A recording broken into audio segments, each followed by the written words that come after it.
What's wrong? Just July, you know, it's a boring month. No games out.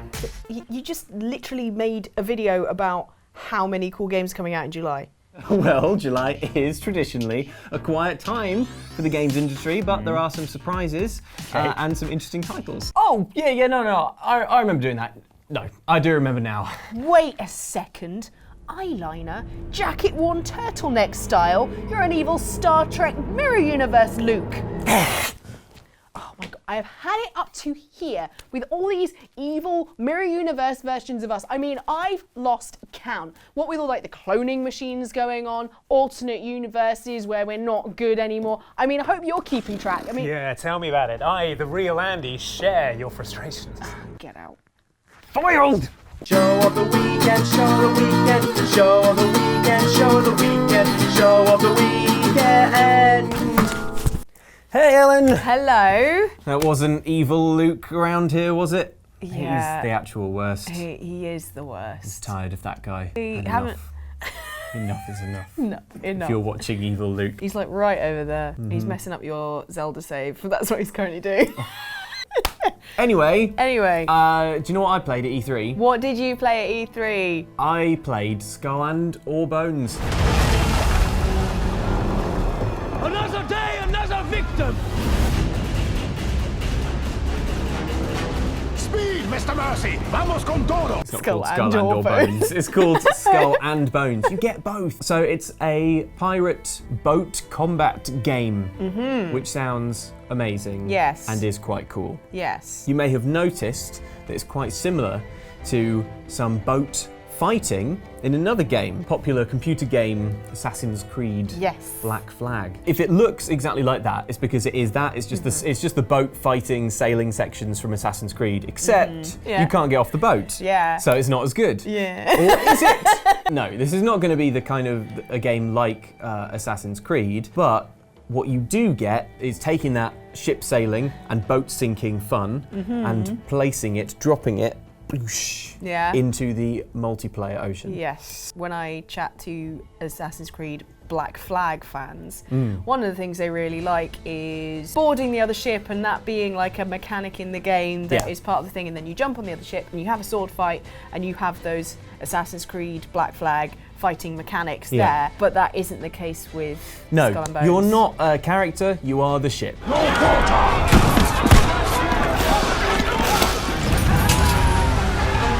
You're like a You're basically sentient boat a sentient ship with people controlling the people on it. I mean, it's more like you're the boat and the people are like on you.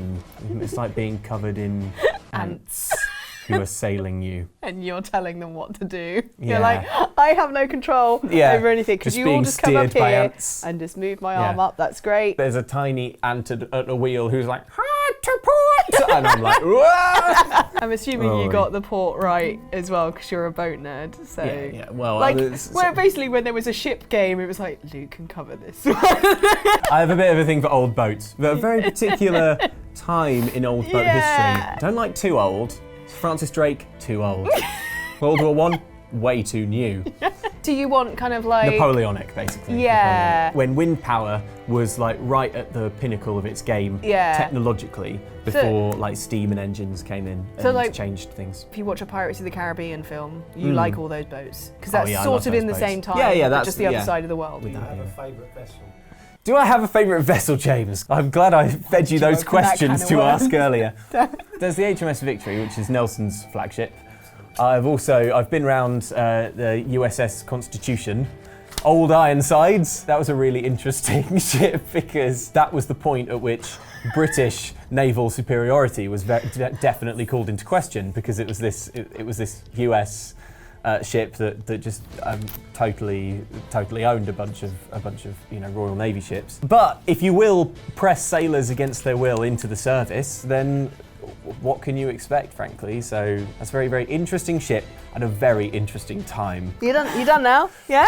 Yeah, well, I mean, find out if I'm done. Yeah, cool. So on the face of it, I can see why people would be not so impressed because it's like, why don't you just play Assassin's Creed Black Flag? But this does, having played it, we couldn't capture it, so like we couldn't record our footage, but I did get to play it at E3, like behind closed doors. Andy and I were in a multiplayer session, and it does have a little bit more going for it than you might assume, and that's all because of the online multiplayer element. So it's really, really tactical, team-based stuff. Position fixed! Open fire!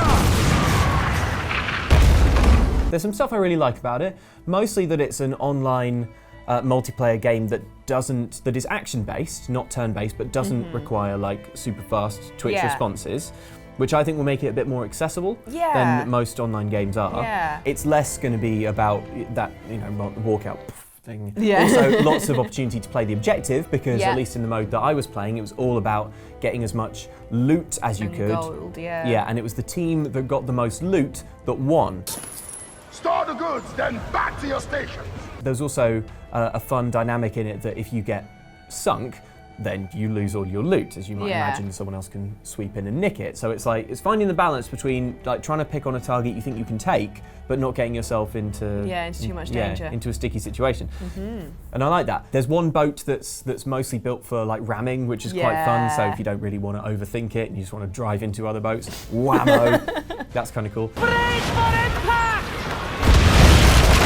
You should have to think a lot more about the wind, which I'm kind of into. I really like that idea. So let me explain to you the extremely interesting concept of the weather gauge. So if the wind was behind you, that basically means that you can kind of hang back, because if I'm like, if the wind's over here, blowing me towards you, then I can be like, oh, when's he gonna attack? When's he gonna attack? And I can kind of control. You've got more control, I suppose. You've got more say over what happens when. In theory, I think that there's a lot to be done there around like looking at the map and looking at where the wind's going. In practice, I have to say, I think I played just two games, so I really didn't play for very long, and it was a bit of a scrum. It was a bit of a just like, fire all the cannons.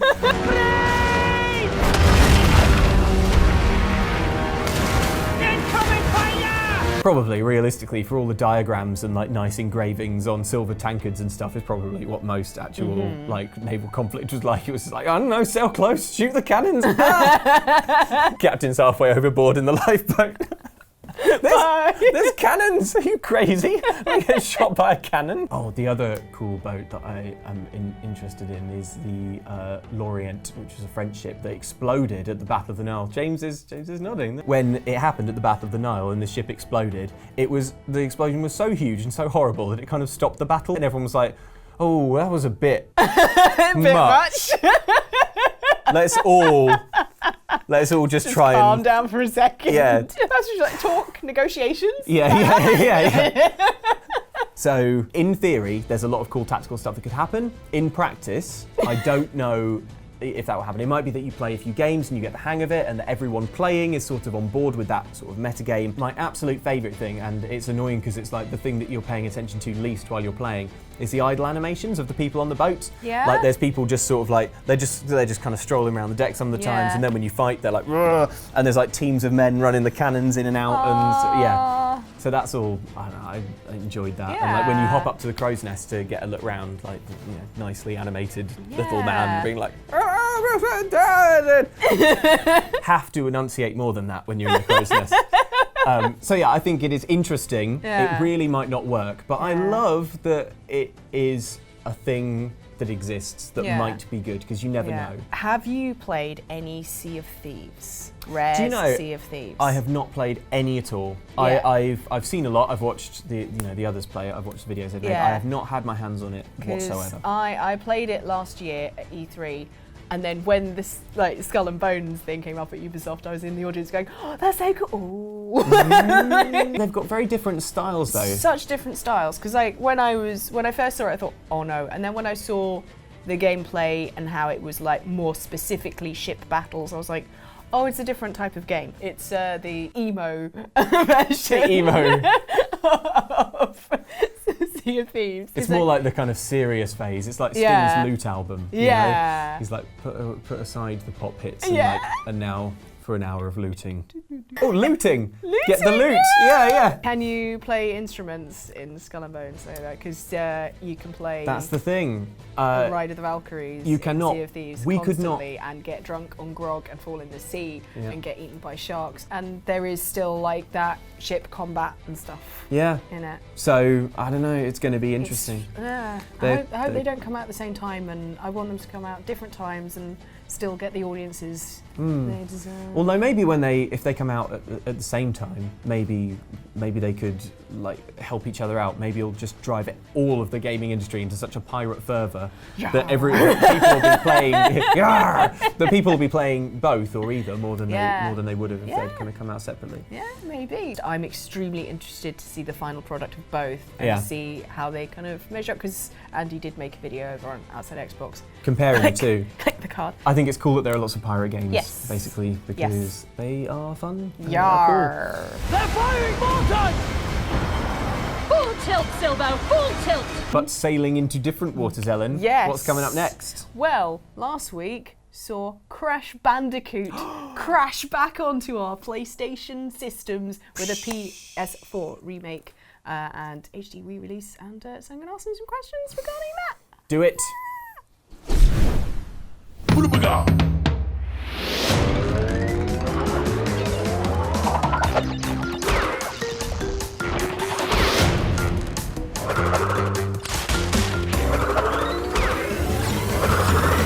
So, Crash Bandicoot Crash Bandicoot came out last week. I did not play any of the games as a child. Neither did I, but I did We play. are so equipped for this. If anyone watched the Let's Play I did with Jane, I the remastered. explained that I played the first level of the first game on a PS1 demo disc. Right, so, Let's get to the bottom of this once and for all. yeah.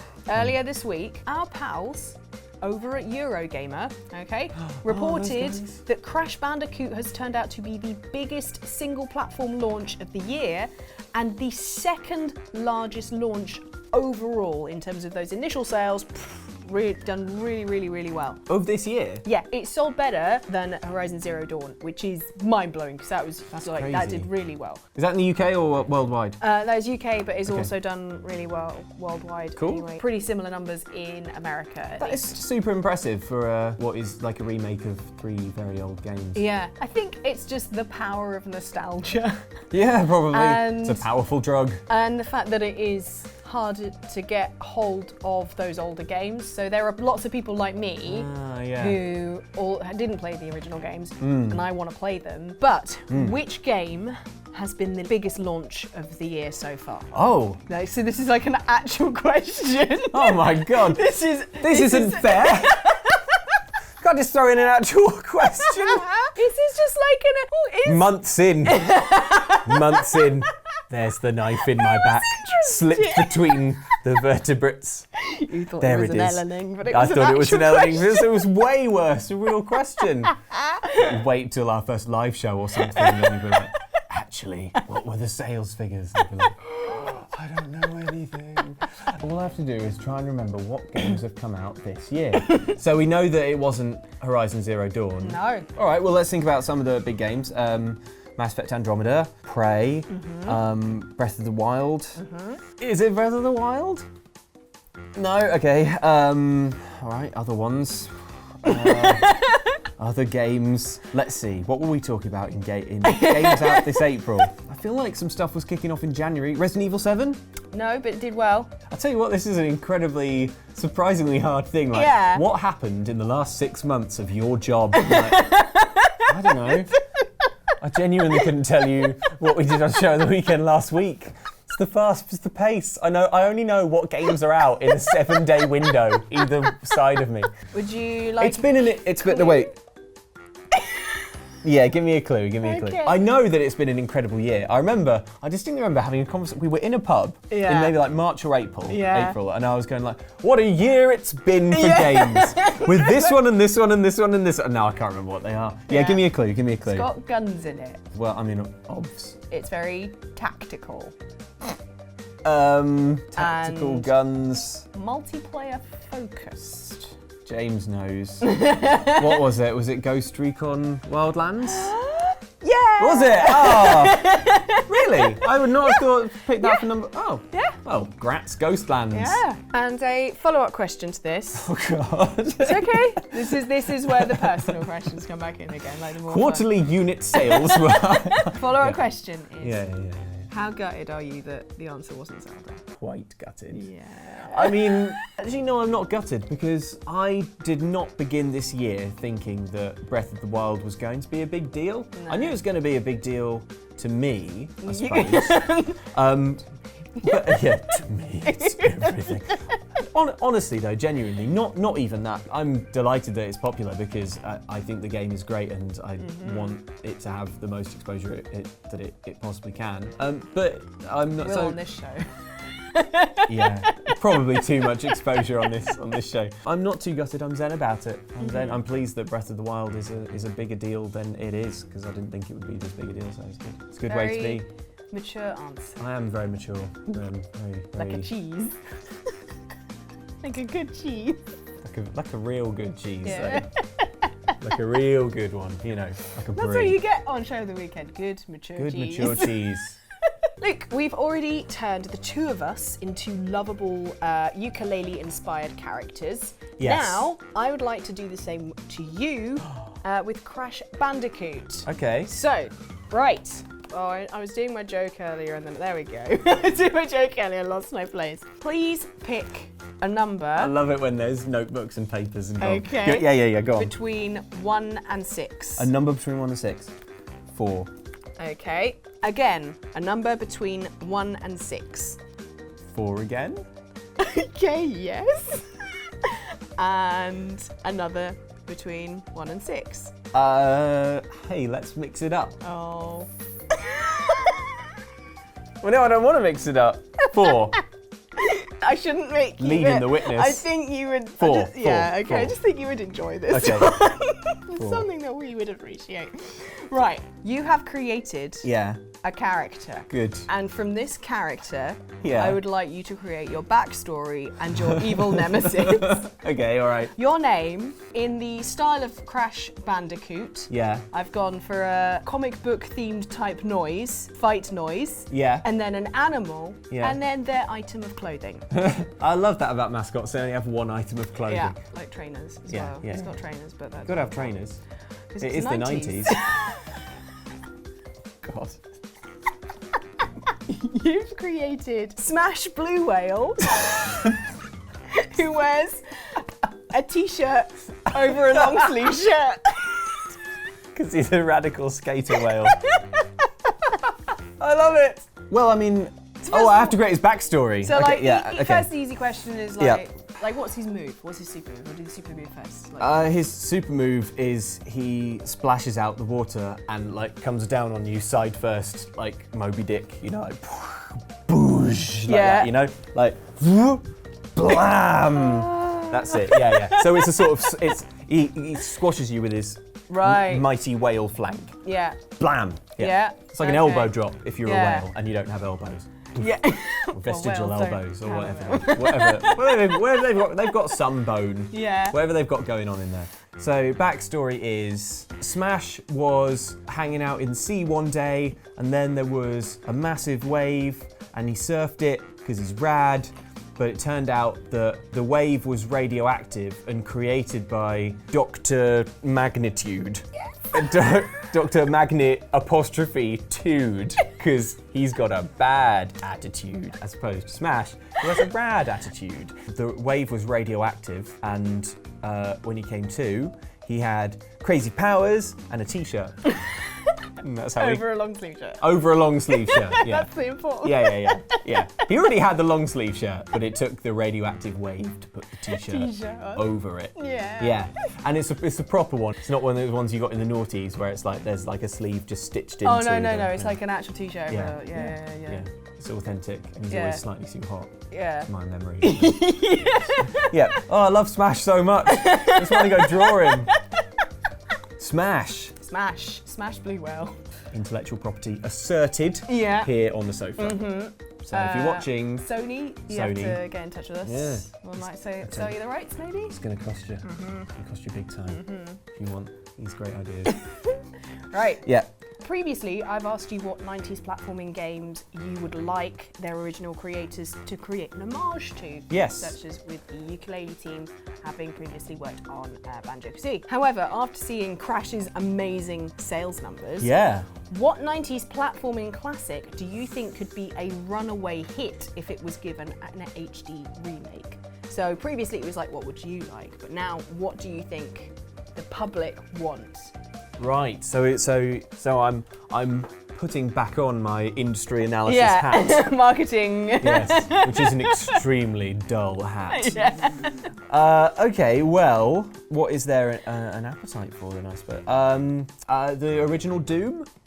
I know it's not strictly a platformer. I know it's not. I know it's not a platformer, It's one of the but pinnacle sort of counts. reasons that first-person shooters became.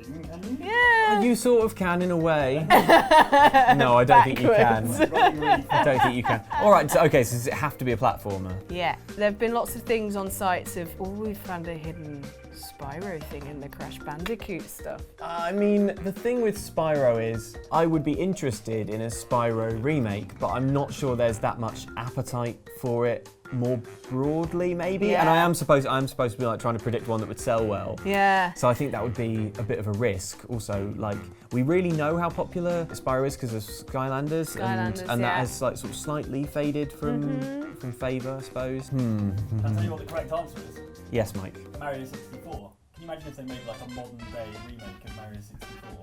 Like an HD remaster? For the Switch. Do you know? With Sunshine packed in. No, not with Sunshine packed in, that would ruin it. No, but the Crash is 3 games in one, so I had let them have So Sunshine. diplomatic. Do you know what? Actually, I'd not even thought about like the 64-bit era, but yeah, man, Mario 64 remade. That I think that would have the potential to be massive. I was playing some Mario 64 recently for a feature, getting some footage. Some of it holds up so brilliantly, like the control, just moving Mario, the jumping, all the moves. They basically haven't changed, but what doesn't hold up is the camera, because you know you were playing on a console that only had one analog stick. Mario 64 with like a functioning modern camera. I'll tell you what, Mike, that is so the correct choice. Yeah. If they released it now, it was like while you wait for Mario Odyssey. Oh man. Although it might be that no one buys Mario Odyssey because Mario 64 like really is perfect. Yeah. Yeah, I'm getting more behind this idea by the second. An HD remaster of like the feather cap. You can go see Yoshi on the roof. There's a spelling mistake, I think, in his dialogue. Yeah, like when you get 120 stars, I think you can go see Yoshi, and he's like says something spelled wrong. Dinosaur, he's trying his best. It's classic Yoshi. Also, because it's like the first N64 game, essentially, like he's a slightly funny shape. He doesn't look like Yoshi. Triangular. Yeah, it's like they would try and make a 3D Yoshi. Like, oh god, well, it's only going in at the end. It will do. Ship it. It's fine. Can't check the spelling. I can't even look at it. Yeah, I Cool. think that's a very good answer. Well, thank you for answering those questions. Yeah. I think you did really well, considering I actually threw a proper question at you as well at the beginning there. Like, it's a fact you must know about gaming. I mean, it was mostly just like trying to remember the games that came out. Yeah. And I did, You did. after a clue, remember about 5 of the games that came out.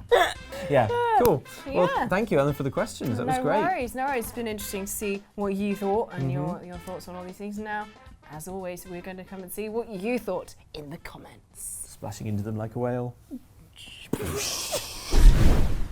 On last week's show, we talked about the SNES Mini and which game on Nintendo's new micro console you should play first. The important thing about Street Fighter 2 Turbo Hyper Fighting is that it's a Street Fighter 2 game. It's of the sub-series Street Fighter 2, which is the most important fighting game ever made, probably. But this comment isn't anything to do with that. Squashy Ball says, I love that one of the top reviews on Steam for Kingdoms of Amalur Reckoning is simply Ellen was right.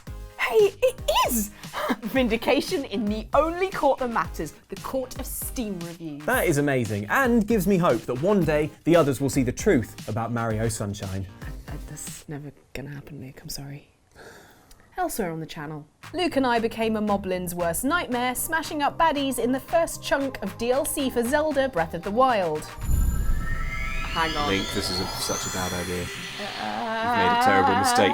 Commenter Radish Buddy thought that things were going to go very different for a second there, Luke. Not gonna lie, I half expected you to turn into young Link when you put the Master Sword back. Well, interestingly, it's still up for debate which Zelda timeline Breath of the Wild is on. For instance, if it's on the Hero of Wind timeline that was created when adult Link saved the world in Ocarina of Time, then we... Meanwhile, commenter 123456 chiming in on that same video noted, "These Luke and Ellen play sessions make me want them to return to Skyrim mods. I feel Kippers requires more attention." Oh, Kippers. I wonder what kind of mischief he's up to right now. Oh, let's look into the camera on his collar.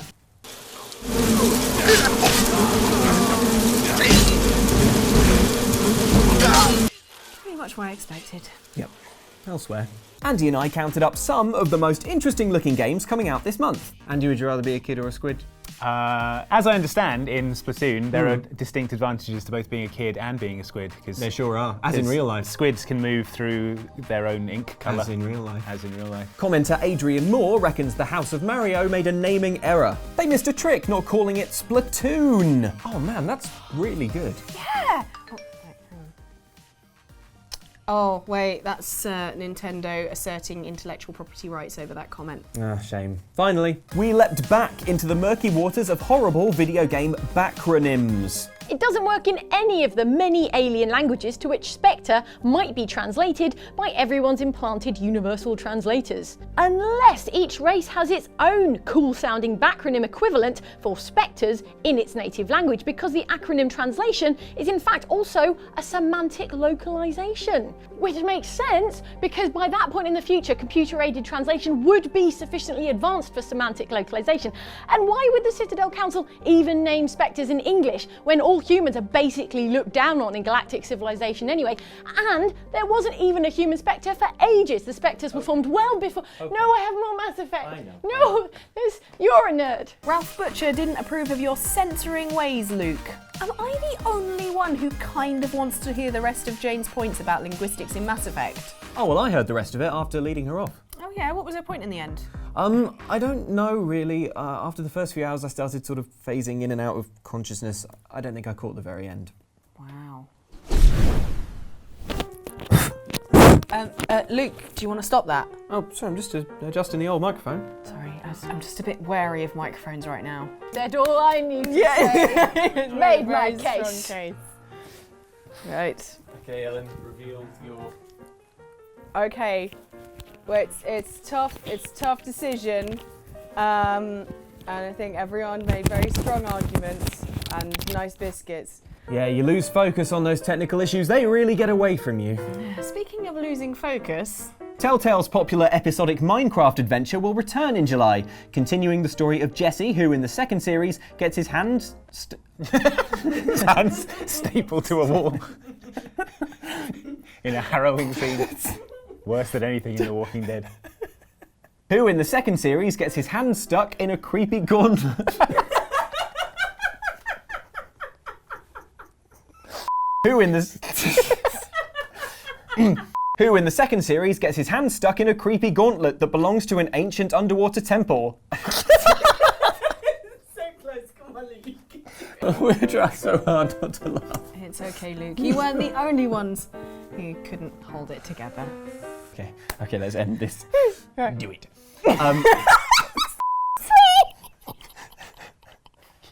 Oh God, you're going funny with me now. Stop it. Okay, I don't see what's so funny about do it. Everyone's doing it. Okay, well apparently that still has some sort of hold over Ellen. Thank you for watching, guys. This has been another fun show to make. I hope you enjoyed watching it as well. Yeah. There's loads more to watch in playlists. So many playlists. So, well, I mean one really, but what we do other videos too. Yeah, we you do. should watch. Yeah. And subscribe if you haven't already. Do that as well. Be great. Right, Ellen. Shall we go try and hunt down Mirror Universe Luke and let's bag him and tag him? Do it. Do it.